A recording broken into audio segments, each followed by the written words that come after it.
Foster unleashes fury, points finger at Dr. Rowley.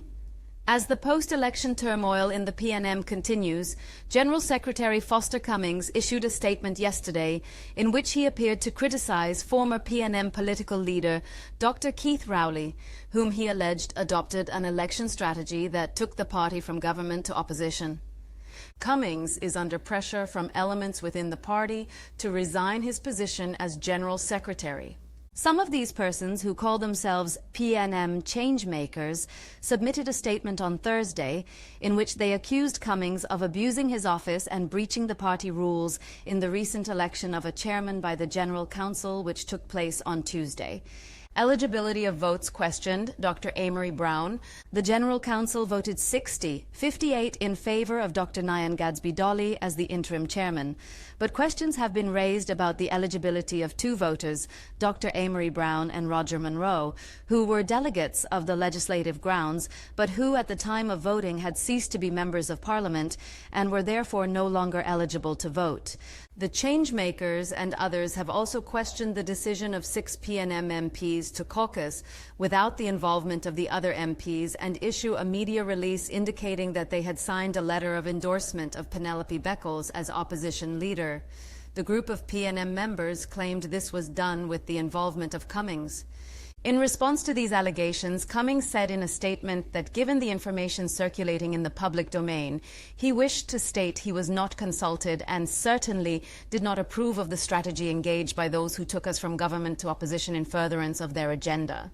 Apparently making a connection between those who led the party to defeat with those persons who referred to themselves as PNM changemakers, Cummings said, "If today their nameless and faceless supporters wish for a change in the office I hold for the moment, they are all free to offer themselves at the internal elections, which will be held soon as we move towards our annual convention."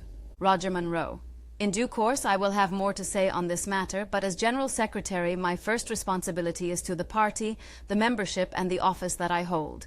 I refuse to publicly engage those who have been recruited to attack me and other party leaders personally in the hope that they can shift the blame and that their sponsors could possibly take control once more.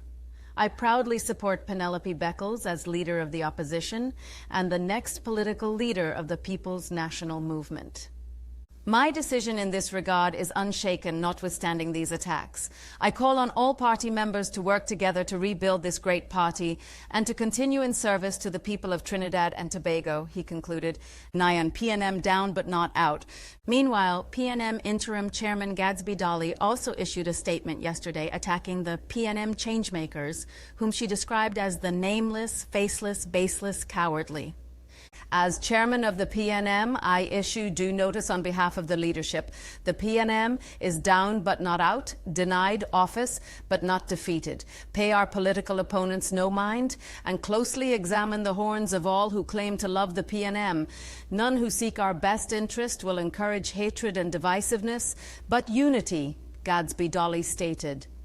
Apparently addressing the internal detractors, Gadsby Dolly said, "To our detractors, some of whom seem to believe that the PNM will be distracted from the rebuilding process by nameless, faceless, baseless, cowardly calls for resignations, audits, you will be well advised to take your vitriol elsewhere. The PNM has begun its rebuilding process, and our focus and resolve will not be shaken." As the events of the last week have shown, Trinidad and Tobago is depending on the PNM to be ready, as we demonstrated we were in 1991, 2001, 2002, 2007, and 2015 to return to stability and progressive governance. Gadsby Dolly said, "Election loss is often accompanied by grief, giving rise to internal recrimination, blaming, calls for resignation, and that this was par for the course." Critical at times such as these is the need for strong, empathetic, visionary, and compassionate leadership, which guides the party through this phase and into the next, which is the rebuilding.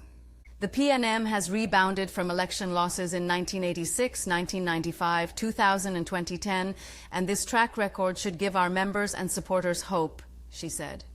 We have been here before, and our recovery is sure. The loss of General Election 2025 will not conquer the institution that is the PNM, Gadsby Dolly insisted. This is our focus as the leadership of the PNM takes this party into free and fair internal elections, following the highest traditions of the PNM's democratic and constitutional processes. The PNM looks to the future with much hope, and we thank our membership and supporters for their continued faith in us, she concluded.